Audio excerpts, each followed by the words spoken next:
that UK Special Forces are at the centre of a war crimes inquiry. The MOD on Wednesday abandoned an effort to restrict any mention of Special Forces involvement in the alleged war crimes in Afghanistan.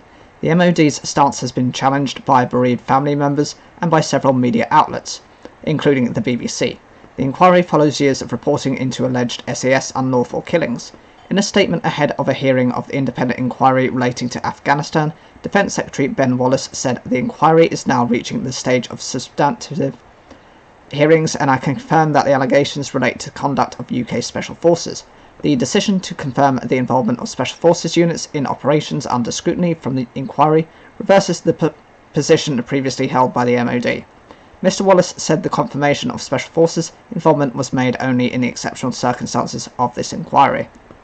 Outside of this very specific context, such confirmation should not be seen to alter the long-standing position of this government and previous governments to not comment on the deployment or activities of the UK Special Forces. The MOD has previously argued that the inquiry should restrict from the public any evidence or documents or words or passages of documents that tend to confirm or deny the alleged involvement of United Kingdom Special Forces in the operations that are to be investigated. But on Monday, less than 48 hours before they were due to argue their case in front of the chair of the inquiry, Lord Justice Haddon Cave, MOD lawyers wrote to the inquiry saying the ministry proposed to abandon that part of their application. The reversal confirmed at the hearing on Wednesday means that evidence of involvement of UK Special Forces in the alleged unlawful killings in Afghanistan can be discussed openly in the inquiry hearings and reported publicly.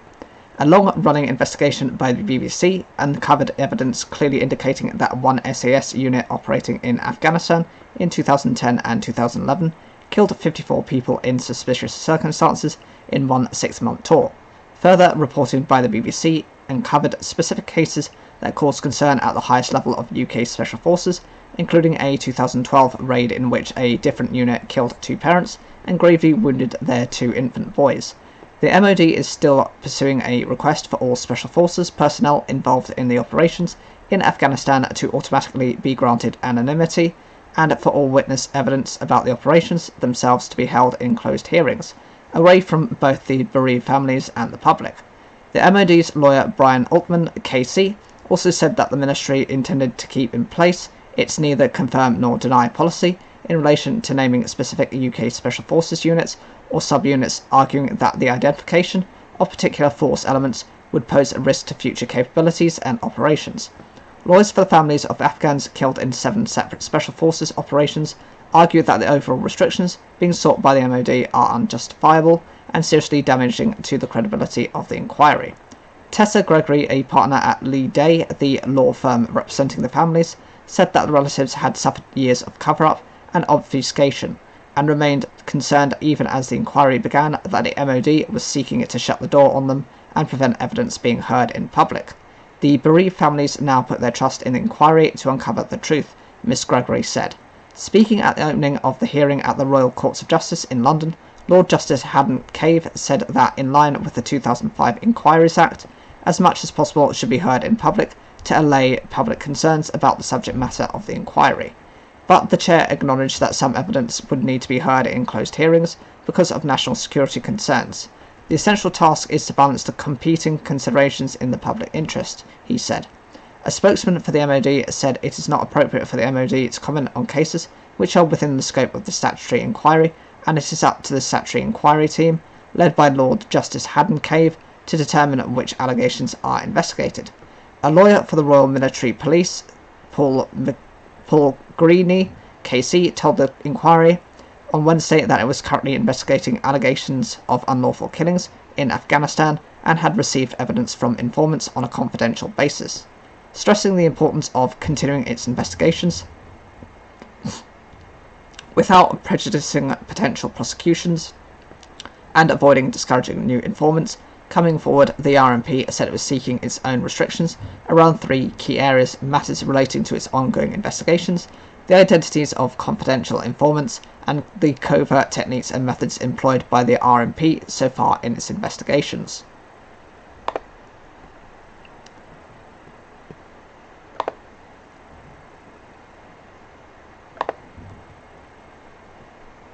Labour's deputy leader Angela Rayner has used her stand-in appearance at Prime Minister's Questions to attack the government's records on housing.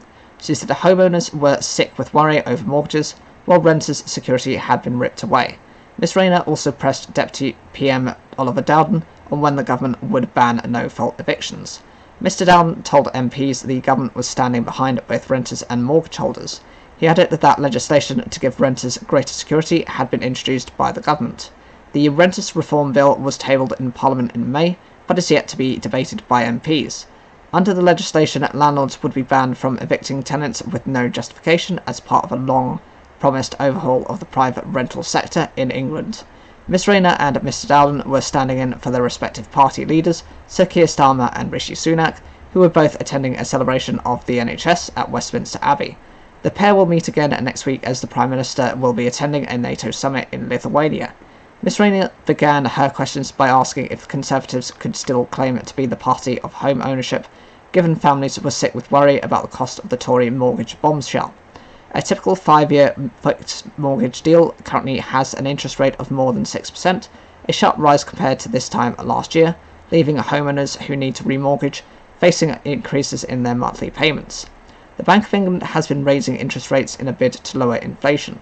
Mr Dowden said he supported the bank's efforts and pointed to an assessment by the International Monetary Fund, which said the UK was taking decisive and responsible action to bring down inflation. In contrast, he said a Labour government would pursue endless borrowing and driving up prices. Ms Rayner said renters would also suffer as landlords pass on the cost of higher mortgages to their tenants. She noted there had been a 116% increase in no-fault evictions in 2023 and asked when the government would finally deliver on its 2019 manifesto promise to ban them. The Chancellor will take all necessary measures to stand behind both mortgage holders and, of course, take necessary measures for renters, Mr Dowden replied. Later in the question session, Labour MP Helen Hayes raised a housing case of one of her constituents, a first-year university student who took his own life in May. He had signed a private sector tenancy agreement with his parents as guarantors, but the tenancy included a clause that said the responsibilities of the guarantors are unaffected by the death of a tenant. Ms Hayes asked Mr Dowden to use the Renters Reform Bill to outlaw this practice and protect bereaved families. The Deputy Prime Minister said the case sounded totally abhorrent and would discuss measures to address the issue.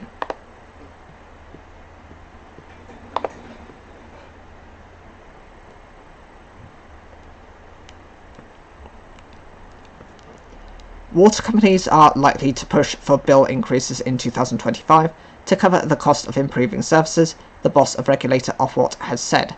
It comes after the biggest suppliers have been severely criticised for their records on sewage spills and plugging leaks.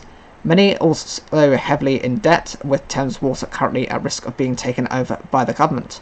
Ofwat boss David Black denied it had failed to regulate the industry well, but he admitted there were hard lessons to learn and that he had been angered by excessive chief executive pay in the industry. Despite the criticism, Mr Black told BBC Radio's 4's Today programme that customer bills were likely to rise as companies tried to improve. We expect companies will request increases in bills at the next price review to fund large investment programmes, and those programmes will deliver improvements to the environment. Former Environment Secretary George Eustice said last Wednesday bills were set to rise again in 2025 by about £42 per household on average over a long time frame. It followed a report in the Times newspaper that increases could be as much as 40%, a figure Mr Eustace dismissed, saying it would be far lower. Water UK, which represents suppliers, told the BBC that any rises would be a matter for the regulator. Last week it emerged that Thames Water was struggling to raise the money it needs to service its huge £14 billion debt pile. The firm, which supplies a quarter of the UK population, has faced heavy criticism over sewage discharges and leaks and is under pressure to improve services. If Thames cannot raise the money, it could be put into a special administration regime, where it would be temporarily renationalised, although Mr Black said this remained a backstop option and we're still a long way from that. He said Thames had until the early part of next year to find the money and currently had £4.2 billion cash reserves. Asked if customers would have to pick up the tab if the company went bust, he responded no. An Ofwat spokesperson later told the BBC that there are no similarities with the collapse of Bulb, the energy company, which went under last year, costing the taxpayer millions. This is not a bold moment, there is no switch off here, they said. Last week, Health Minister Neil O'Brien also sought to assuage concerns about the potential impact on customers, but the influential Business Select Committee warned taxpayers could still be hit. Labour MP Darren Jones told the BBC that if the government was forced to take over the running of Thames Water, taxpayers will be exposed to the debt and running costs of a very large company. Ofwat says it is still waiting to see how Thames Water plans to fix its finances and that the company needs to raise substantial sums. Talks are ongoing to try to secure the extra funding. Commenting on claims the regulator had failed to stop big water firms getting into debt, Mr Black said that suppliers were responsible for their financial structures, not Ofwat, which was tasked with protecting customers. Water companies across England and Wales need to submit their business plans for 2025 to 2030 to Ofwat by the 2nd of October. These include their planned improvement works for the period. The regulator will then issue guidance on how they should set bills early next year. Industry body Water UK announces the planned price increases annually, usually in February, Ofwat said.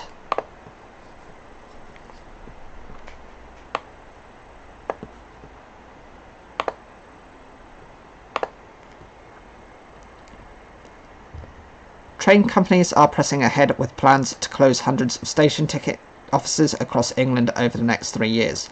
Under the proposals, some ticket kiosks would remain in large stations, but elsewhere staff will be on concourses to sell tickets, offer travel advice and help people with accessibility. The plan has been met with concern from unions and disability groups. A 21-day public consultation has been launched to collect passengers' views. Posters have gone up in stations inviting the public to take part, after which the government will make the final decision on which offices will close. Currently, around 3 out of every 5 stations has a ticket office, although some are only staffed part-time. The ways our customers buy tickets has changed, and it's time for the railway to change with them, said Jacqueline Starr, Chief Executive of the Rail Delivery Group, RDG, which represents train companies. She said the changes would be phased in gradually. Only 12% of tickets were sold at ticket offices last year, she said, with the rest bought online or from vending machines. Under the plans, if a passenger was unable to purchase a ticket, they would be able to buy one during the journey at a ticket office en route or at their destination, the RDG said. But many rail users who rely on help at ticket offices fear the changes will make it harder for them to travel. Robert, aged 75 from Tamworth, says his dyslexia and colour blindness make it hard to negotiate self-service machines. Remember, not everyone has a smartphone these days, he says. Everything is so automated, I feel slightly left behind. Anne Jolly, aged 78 from Esworth in Hampshire, often uses the train to travel to her native Scotland, but says she always finds the complication of how to buy train tickets off-putting. I do use the self-service machine if I have to, usually I manage, but I struggle with trying to find the different routes and knowing what I have to pay for. A lot of my friends feel the same. The train tickets are just incomprehensible online, especially when it says the tickets come from different companies, so I need a number of different ones for one trip. The RDG says that staff will be just as readily available as they are now, but on the concourse or platform, where they can advise passengers on journey planning and sell tickets. However, the UK's largest rail union, the RMT, and the TSSA union both warned the plans could ultimately lead to job cuts. Some disability campaigners have also long opposed the idea.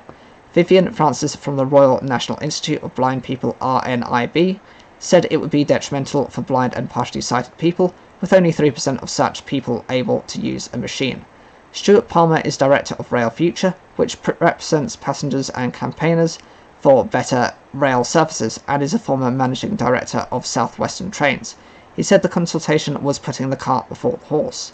One of the root causes of this issue is that the present ticketing system on the rail network in Britain is mind-bogglingly complicated, he told the BBC's Today programme. People want versatile, knowledgeable staff, not necessarily behind a glass screen, but they also want to be knowing they're buying the right product at the right price. The issue is the latest flashpoint between train companies and unions, who have been in a long-running dispute over pay, job offers and working conditions, which has resulted in a series of strikes since last summer. The rail industry is under pressure from the government to cut costs after being supported heavily during the COVID pandemic. The RDG said revenue was still 30% below pre-pandemic levels.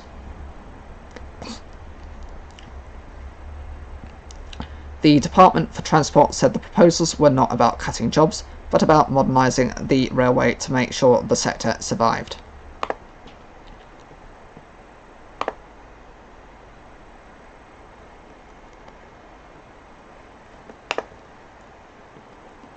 Many schools in England are likely to close on Wednesday as teachers walk out again over pay. It is the sixth national strike by members of the National Education Union (NEU) in England since February, and another is planned for Friday. As well as lessons, end-of-term events such as sports day, concerts and school trips could be disrupted. And with more strike ballots taking place, schools are bracing for further disruption in the new school year. It has been more than 5 months since teachers first took to picket lines in woolly hats, clutching takeaway coffees between gloved hands. They received a 5% rise for the year of 2022 to 2023. This time they are calling for above-inflation increases, plus additional money to ensure any pay rises do not come from schools' existing budgets. The weather may have improved since that first strike on the 1st of February, but relations between the two sides in this dispute remain as frosty as ever. There are no talks underway between the unions and the Department for Education (DfE), and there is no obvious resolution in sight. There have been crunch points in recent months.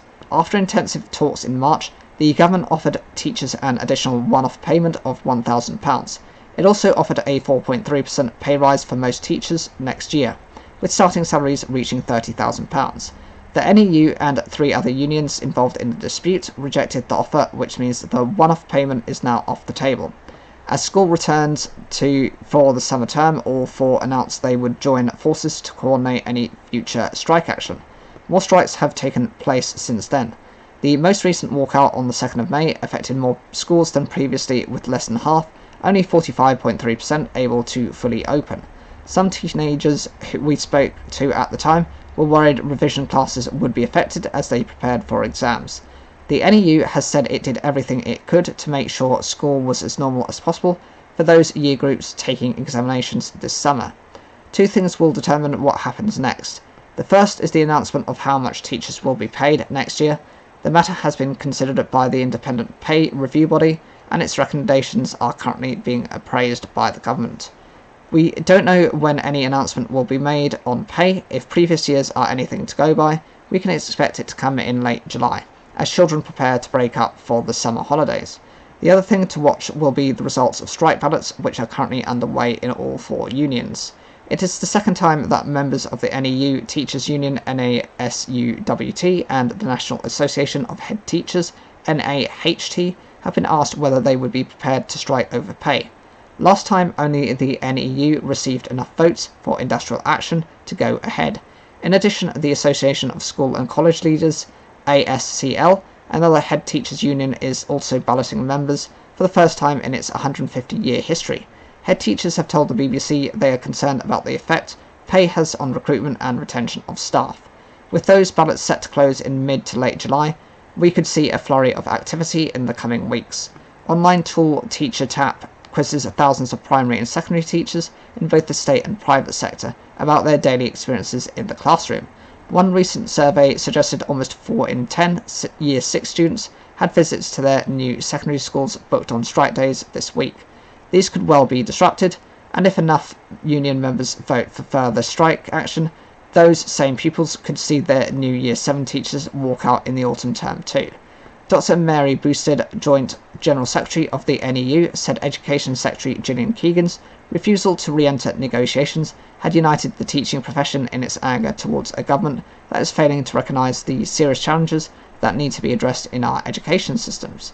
A DfE official said schools are receiving significant additional funding as part of the extra £2 billion of investment we are providing for both 2023 to 2024 and 2024 to 2025, which will take school funding to its highest level in history next year, as measured by the IFS, the Institute for Fiscal Studies.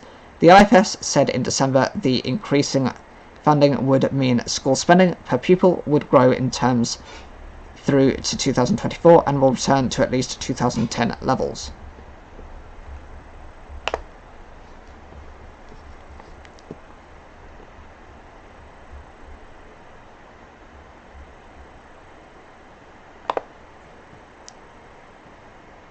Iran is facing legal action at the International Court of Justice over the shooting down of Ukraine International Airlines flight PS752 in January 2020. Four nations, Canada, Sweden, Ukraine and the UK, are seeking damages for the families of the 176 people on board who were killed. The plane was hit by two missiles fired by a Revolutionary Guards Air Defense Unit after it took off from Tehran. 3 days later, Iran admitted mistakenly shooting down the plane. The Revolutionary Guards Aerospace Force said an air defense unit had mistaken the Boeing 737-800 for a US missile. In April, a court in Iran sentenced 10 armed forces personnel to prison, but victims' families rejected the verdicts as meaningless and unacceptable. The four nations whose citizens or residents were killed in the incident say in the application to the International Court of Justice that Iran violated a series of obligations under a Convention on Civil Aviation by shooting down the jet. They accuse Iran of failing to take all practicable measures to prevent the downing of the plane, which happened during a time of high tension between Iran and the US. Iran then failed to conduct an impartial, transparent and fair criminal investigation and prosecution, the group says. The countries want the court to order that Iran publicly acknowledges its international wrongful acts, apologise to families and provide assurances that it will not happen again. The application also asked the court to order full repatriation for all injury caused, all reparations, calling on Iran to return the missing belongings of the victims and to provide full compensation to the families.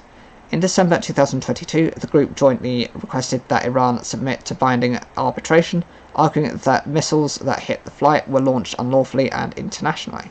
At the time, a spokesperson for Canada's Foreign Affairs Ministry told the BBC the Iranian government had 6 months to respond.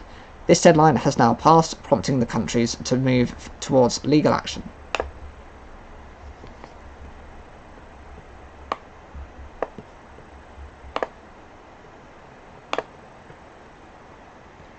A man who has set his wife on fire as she was trapped in her car is to spend at least 18 years in prison.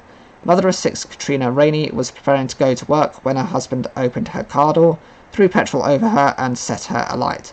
Thomas Rainey of Quarry Road in Knockloegrim, County Londonderry, had pleaded guilty to her murder. The 61-year-old was handed the sentence at Belfast Crown Court, where he sat with his head bowed. The judge said he recognised a minimum of 18 years was a significant sentence for a man of Rainey's age. He added, given the horror of what he did to his wife, it's the least he deserves. Speaking after the sentencing, Police Service of Northern Ireland, PSNI, Detective Inspector Hazel Miller described Miss Rainey, 53, as a loving and very, very caring mother. She said her children and family circle had experienced unimaginable grief and anguish, and were still trying to come to terms with losing a loved one in such devastating circumstances. She described Rainey's actions as deliberate and shocking, which had left a family absolutely shattered. While today's sentencing signifies the end of the judicial process, I know that Katrina's family will be walking away with the heaviest of hearts. Miss Rainey had got into her car and turned on the ignition when her husband opened the passenger door, threw the petrol over her and set her on fire. Her children were woken from their sleep by their mother's screams. When fire crews arrived at the scene, they witnessed Miss Rainey's children placing wet towels on her as she lay on the ground. She was spoken to by emergency services before being sedated and taken to the Royal Victoria Hospital in Belfast, where she later died. The police had asked Miss Rainey if she knew why her husband had done what he did. The prosecution told the court she said their marriage had been unhappy for some time. She told police she wanted him out of the house and had been to a solicitor, the prosecution said. The apparent reason for the killing was that the accused feared division of the farm, which he had inherited from an aunt.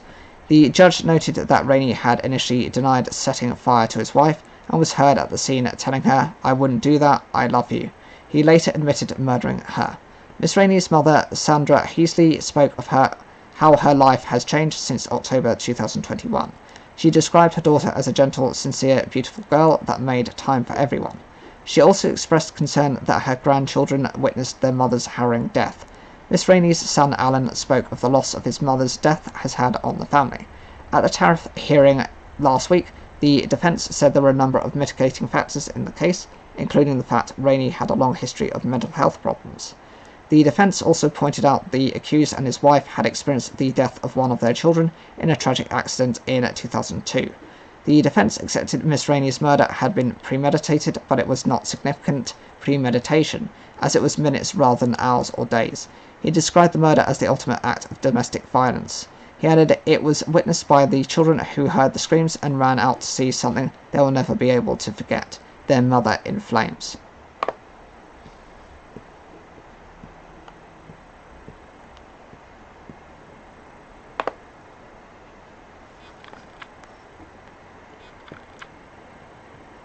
A man who arrived at Windsor Castle armed with crossbow to kill the late Queen was partly inspired by the Star Wars films, a court heard.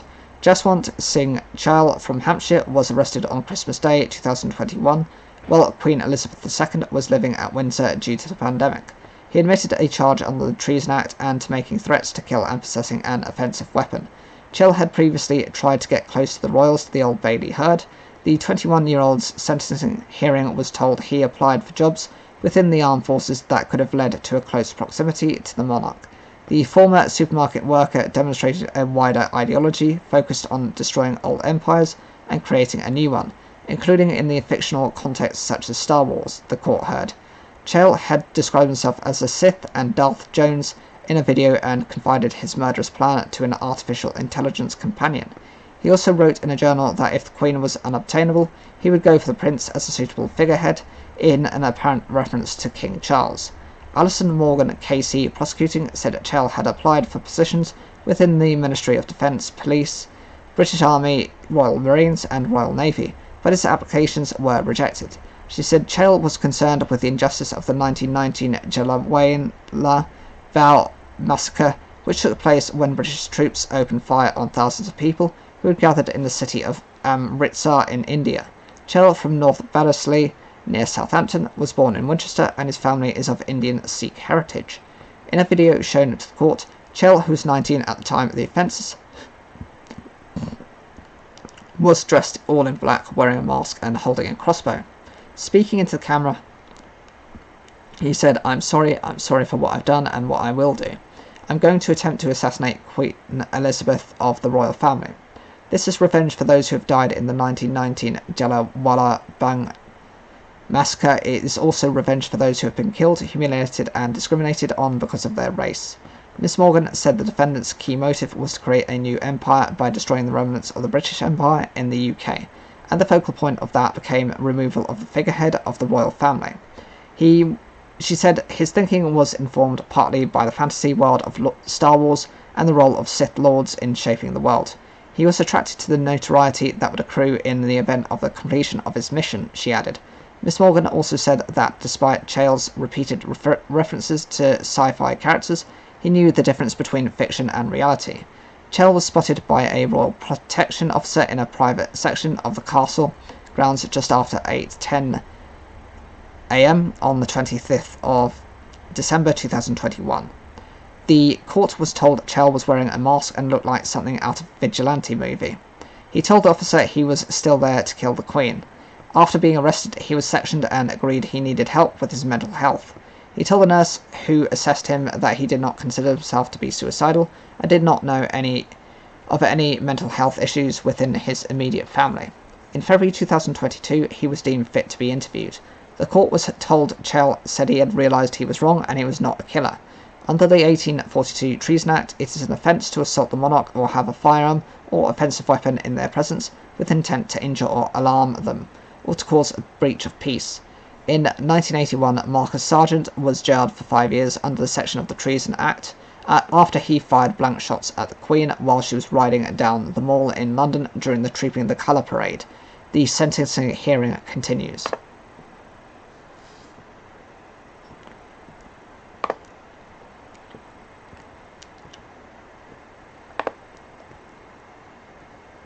A predatory culture still exists around the House of Commons, with inappropriate flirting and sexual misconduct still prevalent, staff say.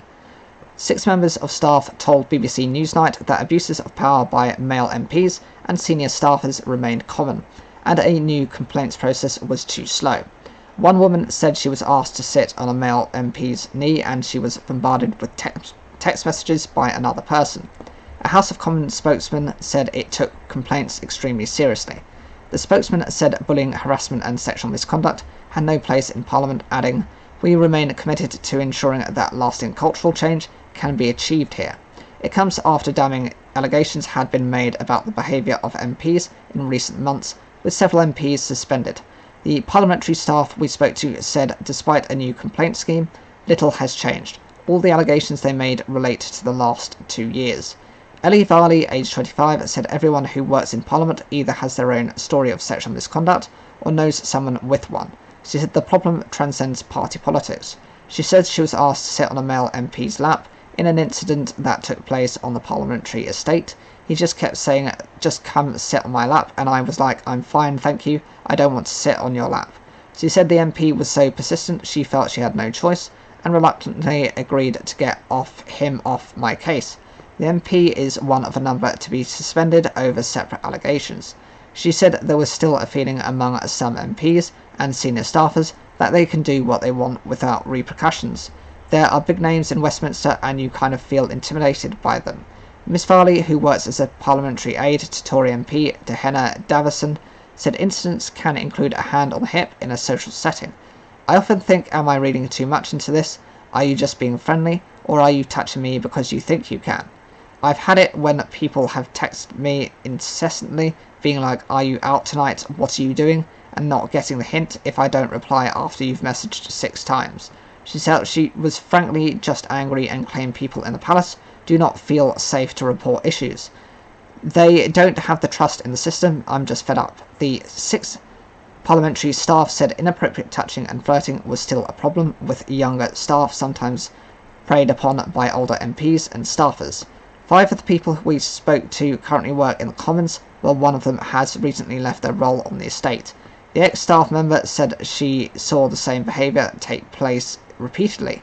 In the bars you'd still see male MPs all over staffers in their physical space, buying them drinks and actually behaving in a pretty disgusting state, touching bums and putting their hands all over their lower backs. It's lecherous. She added you'd see male MPs openly ogle female staffers and comment to them about how they looked in an overly flirty sense, or they talk among each other about who was fit and not. Some male MPs talked about female MPs in the same way, she added. In 2018, Parliament set up the Independent Complaints and Grievance Scheme, ICGS, to investigate complaints about inappropriate behaviour such as bullying, harassment or sexual misconduct, and to provide advice to complainants.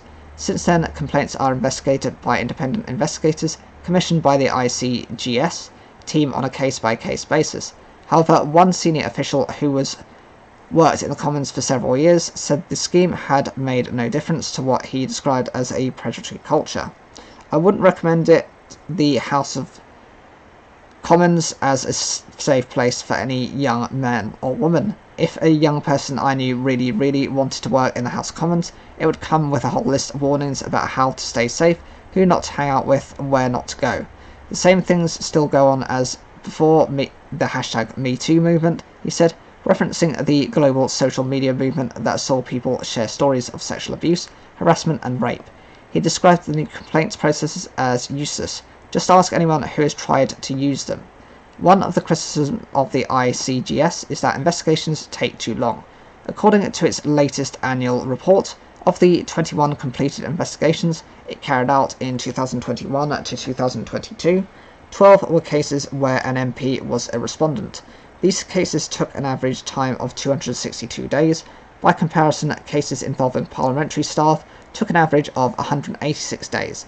An MP's staff cases took an average of 133 days. A Commons spokesman said the complaint scheme was the first of its kind in any parliament in the world. It has enabled and will continue to enable Parliament to identify and deal effectively with unacceptable behaviour, they added. However, though much has been achieved in the last 5 years, we know there is much more work to be done. Yet Miss Varley said she was disappointed so little has changed. She said too many people think reporting innocence is just not worth it. It takes a long time and it can wear you down. This is something that everyone will have a story of. Every staffer will know someone who has experienced this sexual misconduct, and that's thousands of people who are employed here. I think it comes down to culture, and you can't fix the culture overnight, she added. Until these people have repercussions for their actions, and until the victims have faith in the reporting process, I don't think anything is going to change. In a statement to the BBC, the ICGS said it is there to ensure that all complaints are dealt with in a manner that is fair, thorough, independent and efficient, offering support to all parties involved. The target to reduce the length of investigations must always be balanced against the paramount requirement to ensure that investigations are rigorous and robust. The ICGS always seek to learn from every case, striving to deliver a compassionate and effective service that everyone in Parliament can be proud of, contributing to building a workplace where everyone feels safe and valued.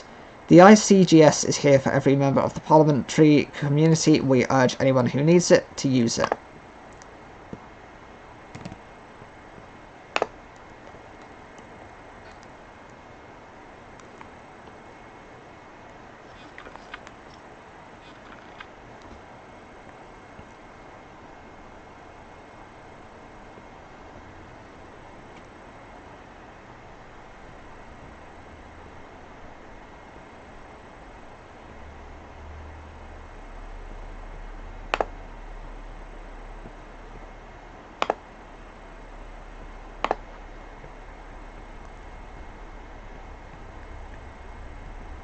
The government looks to break its flagship £11.6 billion climate and nature funding pledge for developing countries, an internal government document seen by the BBC has mentioned.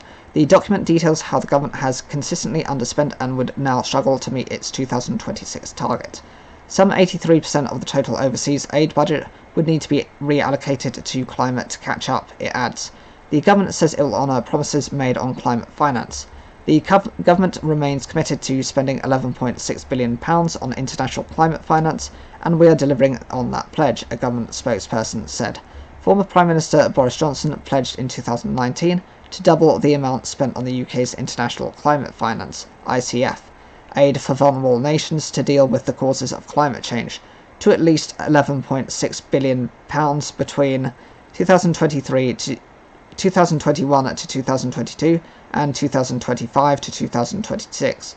But the document says subsequent turbulence referring to economic shocks, such as the COVID pandemic, has turned a stretching target into a huge challenge. Overall international aid spending has also since been cut to 0.5% of GDP, down from 0.7%. Civil servants have calculated the government is now so behind on its spending promises it would have to spend 83% of the total foreign aid budget on climate to meet the ICF target by 2026. That would require a reorientation of the budget on a scale which has not previously been achieved, they say. Doing so would also mean that there would be no cash left for other priorities, such as projects specifically targeted at helping women and girls, civil servants write. The revelations follows Tory peer Lord Zach Goldsmith's resignation from Rishi Sunak's government last week over what he described as the Prime Minister's apathy towards climate change. Lord Goldsmith has told the BBC that in his view, the low levels of expenditure so far, combined with the decision to define our spending on Afghan and Ukrainian refugees here in the UK, something he says other countries have not done, means it is going to be virtually impossible to honour the promise. Whoever is in government after the next election, he said, would have to savagely slash humanitarian, education, health and other funding in order to hit the £11.6 billion target. Lord Goldsmith said he was worried that small island states in particular will be left feeling utterly betrayed, and said the UK's reputation as a reliable partner will simply be shredded. That is a view that is echoed by many in the overseas aid community. Frankly, it is embarrassing, a director of one of UK's aid agencies told the BBC. The cuts make it supremely difficult to credibly state that the UK remains a climate change thought leader. There used to be a huge amount of goodwill across Africa for the UK, he continued. We were seen as the best in the sector, engaged and effective. This is no longer the case. The UK is now seen as an unreliable partner. Mr Sunak insisted Lord Goldsmith had quit after being asked to apologise for comments he made about the Privileges Committee inquiry over the conduct of Boris Johnson and whether he had intentionally misled the House of Commons as PM. But Lord Goldsmith denied this, instead saying his decision to step down had been a long time coming. The ICF refers to UK aid given to support vulnerable countries to deal with the causes of climate change, including preventing deforestation and reducing carbon emissions, as well as preparing for its effects. It forms a part of the global commitment to spend $100 billion a year on climate finance for developing countries.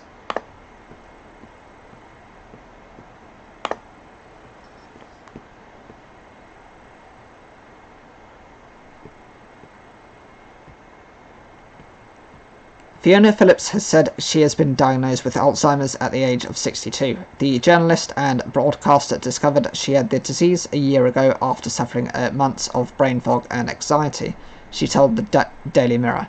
Phillips, former host of ITV breakfast show GMTV, said dementia had decimated her family after her mother, father and uncle also had the disease. She added she was getting on with it. The mother of two, who's a columnist for The Mirror, told editor Alison Phillips that she was trying to carry on as normal but wanted to share her story to help others. She said that despite fearing she would have one day to be diagnosed with Alzheimer's, it had still come back as a shock when her doctor said her test results showed early stages of the disease. It's something I might have thought I'd get at 80, she says, but I was still only 61 years old. The presenter said she felt more angry than anything else because the disease had already had such an impact on her family life. My poor mum was crippled with it, then my pet dad, my grandparents, my uncle. It just keeps coming back for us, she said. Phillips said she was undergoing trials at University College Hospital in London for a drug called miradesap, which could potentially slow the effects of the disease. She also described how her husband, Martin Frizzell, the editor of ITV's This Morning programme, had been helping her take the medication. She said, "Poor Martin, he has been injecting my stomach every day. He has been brilliant. The drugs are brand new and they're expecting a lot from this, and so am I. In the meantime," she said, "I'm just getting on with it. I'm not taking notice of it. I'm just doing what I normally do. I don't want to not work, be sitting around playing with my fingers or watching telly. I just like doing things." Phillips previously anchored GMTV for more than a decade from 1997 and took part in the BBC's Strictly Come Dancing in 2005. A long-standing supporter of the Alzheimer's Research UK charity, she has spoken publicly about her parents' battles with the disease in the past and presented a Channel 4 documentary titled Mum, Dad, Alzheimer's and Me in 2009. On Wednesday, her fellow TV presenter Lorraine Kelly said she was sending her love to a good, kind soul. Kelly posted on Twitter that, as expected, Phillips was dealing with her shattering diagnosis with courage and optimism. "I pray the treatment works and results in a massive breakthrough for everyone dealing with this hellish disease," she added, "sending her and her family all my love." Good Morning Britain anchor Susanna Reid sent the best wishes of everyone at the show to a hugely popular presenter and journalist. "We all know and love her," she said on the programme. GMB co-host and former Education Secretary Ed Balls said former Prime Minister Gordon Brown had been so impressed by Phillips' work that he had tried to persuade her to give up television and come into government. "He thought she would be a brilliant public health minister," said Balls. "Someone who could communicate to people about things which would really make a difference to their lives, as she did on the television. I think she decided that broadcasting was her priority," he added. "She would have been brilliant." In 2012, Phillips did take part in a government campaign to encourage families to have a difficult conversation with their loved ones about the condition and seek help. Kate Lee, chief executive at the Alzheimer's Society, praised Phillips' decision to share her diagnosis, which raised much-needed awareness of dementia. Hilary Evans, chief executive of Alzheimer's Research UK, said it takes such courage to go public with a diagnosis, and Fiona knows better than most just how much good that can do. "Awareness is vital, and Fiona's bravery will help untold people who are going through their own dementia journeys." She added that there were around 70,800 people under the age of 65 with dementia in the UK. What is early onset Alzheimer's? Alzheimer's is mostly a disease of old age, with 1 in 6 people over the age of 80 developing it. Early onset, also known as young onset Alzheimer's, is relatively rare. Still, 5% of all Alzheimer's cases are in those under the age of 65. The only known risk factor of getting Alzheimer's at a young age is if our close relatives also had early onset disease and there is no known way of preventing it. Early onset disease follows the same unstoppable course as it does in older age, affecting memory, thinking skills and behaviour. The first drugs that can slightly slow the pace of Alzheimer's have cleared clinical trials, but are not yet routinely available. Other drugs are being researched. One of those, miradesap, is being trialled to see whether it can remove a protein from the brain which may lead to dementia. How to spot the early signs of Alzheimer's? According to the NHS, in the early stages, the main symptoms of Alzheimer's disease is memory lapses. People may forget about recent conversations or events, misplace items, forget the names of places and objects, or have trouble thinking of the right word. Ask questions repetitively, show poor judgment or find it harder to make decisions, become less flexible and more hesitant to try new things, show signs of mood changes such as increasing anxiety or agitation, or periods of confusion.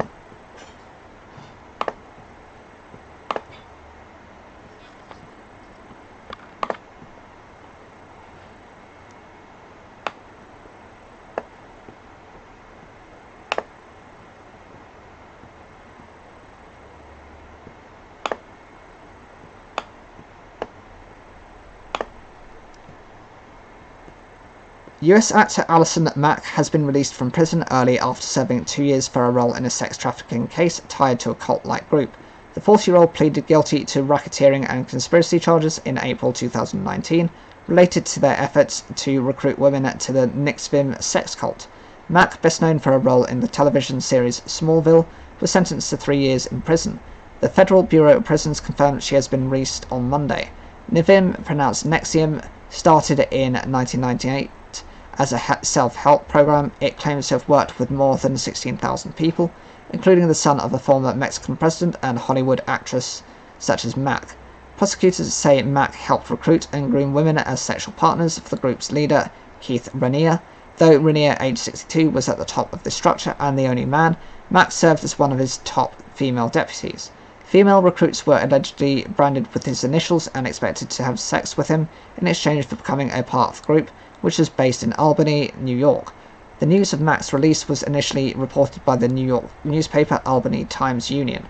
Mack, who was arrested in 2018, was facing as much as 17 years in prison, but saw her sentence reduced after providing evidence to help prosecutors pursue their case against Raniere. In 2020, he was sentenced to 120 years in prison for multiple crimes, including forcing women to be his sexual slaves. Before her sentencing, Mack apologized to those she said had been harmed by her actions, calling her involvement with the group the biggest mistake and regret of my life. I am sorry to those of you that I brought into Nexium, she said. I am sorry I ever exposed you to the nefarious and emotionally abusive schemes of a twisted man.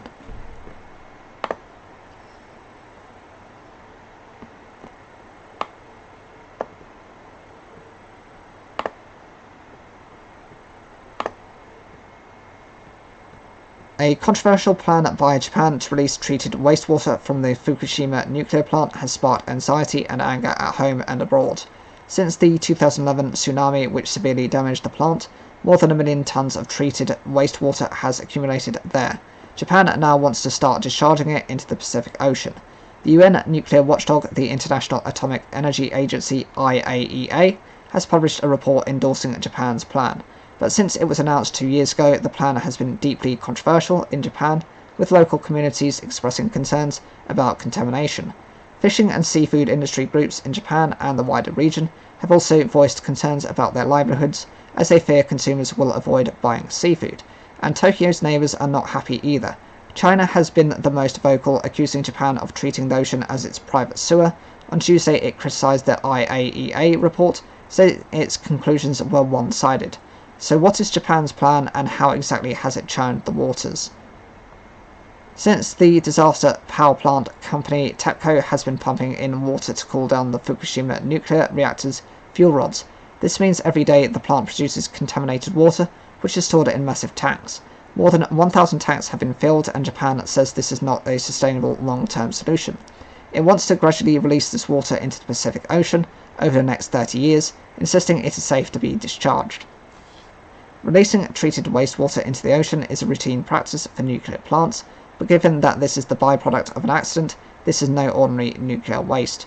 TEPCO filters the Fukushima water through its Advanced Liquid Processing System, ALPS, which reduces the most radioactive substances to acceptable safety standards apart from tritium and carbon-14. Tritium and carbon-14 are respectively radioactive forms of hydrogen and carbon, and are difficult to separate from water. They are widely present in the natural environment, water, and even in humans, as they are formed in the Earth's atmosphere and can enter the water cycle. Both emit very low levels of radiation, but can pose a risk if consumed in large quantities. The filtered water goes through another treatment and is then diluted with seawater to reduce the remaining substances concentrations before it is released into the ocean. TEPCO says its system's valves will ensure no undiluted wastewater is accidentally released. Japan's government says the final level of tritium, around 1,500 becquerels per litre, is much safer than a level required by regulators for nuclear waste discharge, or by the World Health Organization for drinking water. TEPCO has said the carbon-14 level would also meet standards. TEPCO and the Japanese government have conducted studies to show the discharged water will present little risk to humans and marine life. Many scientists have also backed the plan. The water release will be a drop in the ocean, both in terms of volume and radioactivity.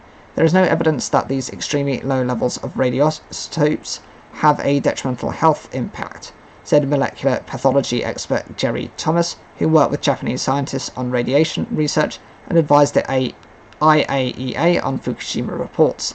What do critics say? UN-appointed human rights experts have opposed the plan, as have environmental activists. Greenpeace has released reports casting doubt on TEPCO's treatment process, alleging it does not go far enough in removing radioactive substances. Critics say Japan should, for the time being, keep the treated water in the tanks. They argue this buys time to develop new processing technologies and allow any remaining radioactivity to naturally reduce. There are also some scientists who are uncomfortable with the plan. They say it requires more studies on how it would affect the ocean bed and marine life. We've seen an inadequate radiological ecological impact assessment that makes us very concerned that Japan would not only be unable to detect what's getting into the water, sediment and organisms, but if it does, there is no recourse to remove it. There's no way to get the genie back in the bottle, marine biologist Robert Richmond, a professor with the University of Hawaii, told the BBC's Newsday programme. Tatsujiro Suzuki, a nuclear engineering professor from Nagasaki University's Research Centre for Nuclear Weapons Abolition, told the BBC the plan would not necessarily lead to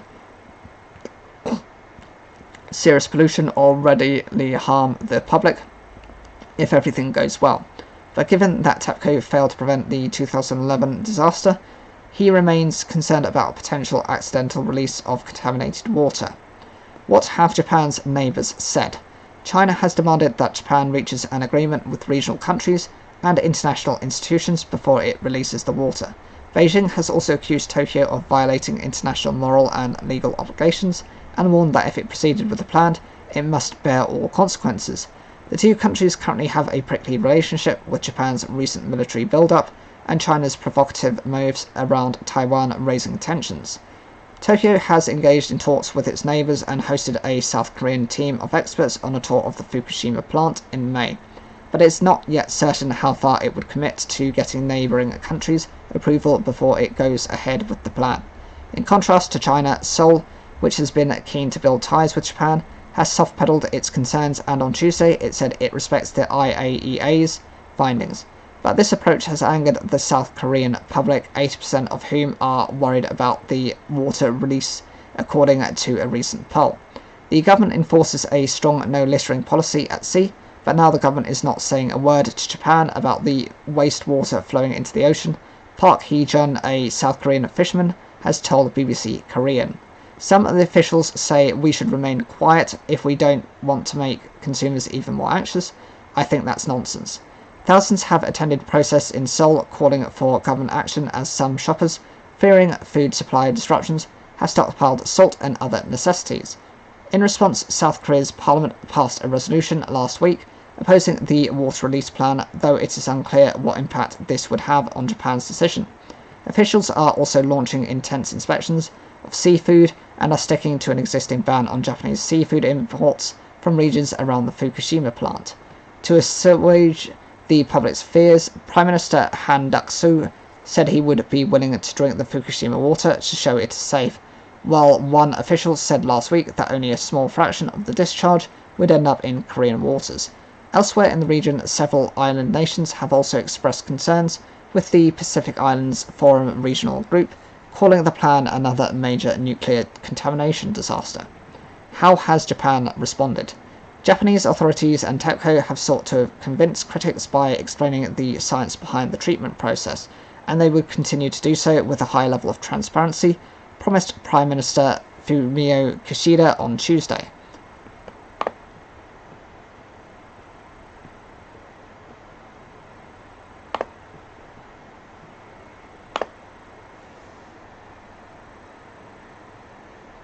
In materials published on its Foreign Affairs Ministry website, Japan also pointed out that other nuclear plants in the region, particularly those in China, discharge water with much higher levels of tritium. The BBC was able to verify some of these figures with publicly available data from Chinese nuclear plants, but the biggest vindication may lie with the IAEA report released by the agency's chief Rafael Grossi while visiting Japan. The report, which came after a 2-year investigation, found that TEPCO and Japanese authorities were meeting international safety standards on several aspects, including facilities, inspections and enforcement, environmental monitoring and radioactivity assessments. On Tuesday, Mr. Grossi said the plan would have a negligible radiological impact on people and the environment.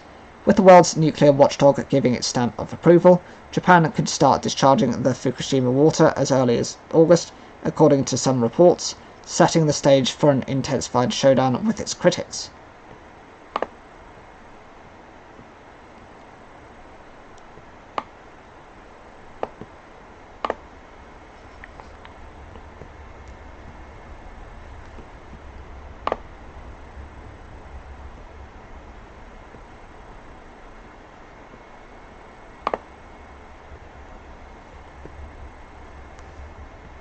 "85 years after Adolf Hitler ordered the destruction of Munich's main synagogue, construction workers have found rubble from the building in a nearby river.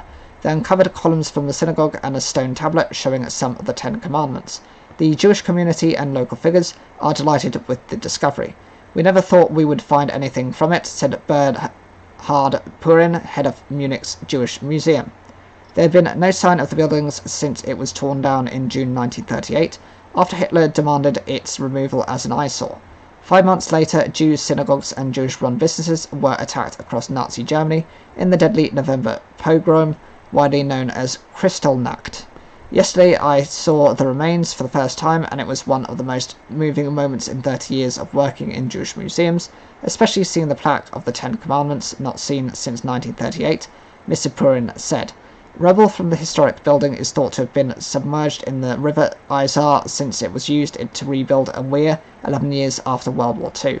The stone tablet originally came from above the ark containing the Torah on the eastern wall of the synagogue, which was one of Munich's most famous pre-war landmarks. The old site is now covered by a Karstadt department store. Mr. Purin said a little less than a quarter of the tablet was missing, and it was the most significant discovery so far. The Leonhard Moll building company that destroyed the synagogue had apparently stored the rubble on its site west of Munich until 1956. Some 150 tons were then dumped in the river to renovate the big Grosshausenher weir, mainly from the synagogue but also from buildings bombed during the war.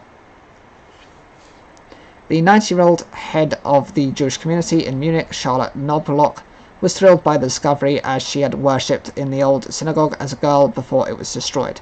"These stones are part of Munich's Jewish history," she told the Municher Merkur newspaper. "I really didn't expect fragments to survive, let alone that we would see them." Munich Mayor Dieter Reiter told public broadcaster BR that finding the remains of such a magnificent building was a stroke of luck. His deputy, Katrin Habeckskirten, said it was the city's history duty to make the discovery secure and return it to the Jewish community.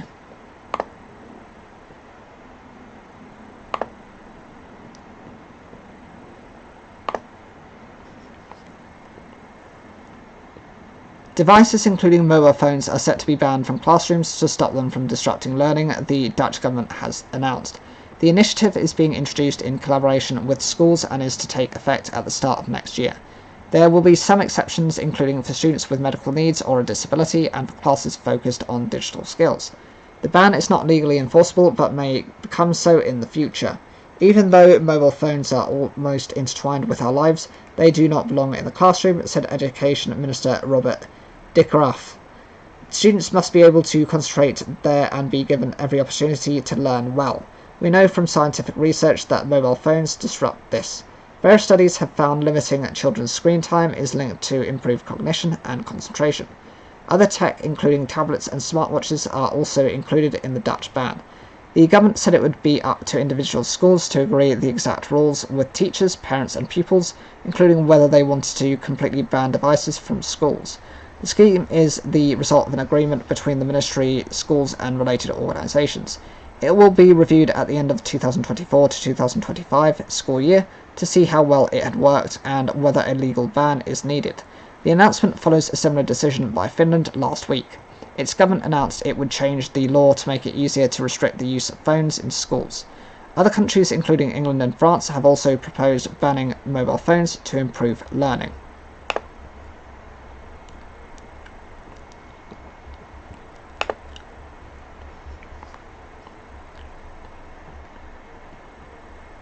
Colombia's government and the country's last active rebel group have agreed a truce, their latest step forwards towards peace, almost 60 years of conflict. The National Liberation Army, ELN, said it would stop fighting from Thursday ahead of a full ceasefire in August. Colombia's defense ministry confirmed the armed forces would also be told to halt offensives from that time. However, the ELN said it would defend itself from any attacks by the military or other armed groups. The announcement comes after the 6-month ceasefire was agreed last week. This is due to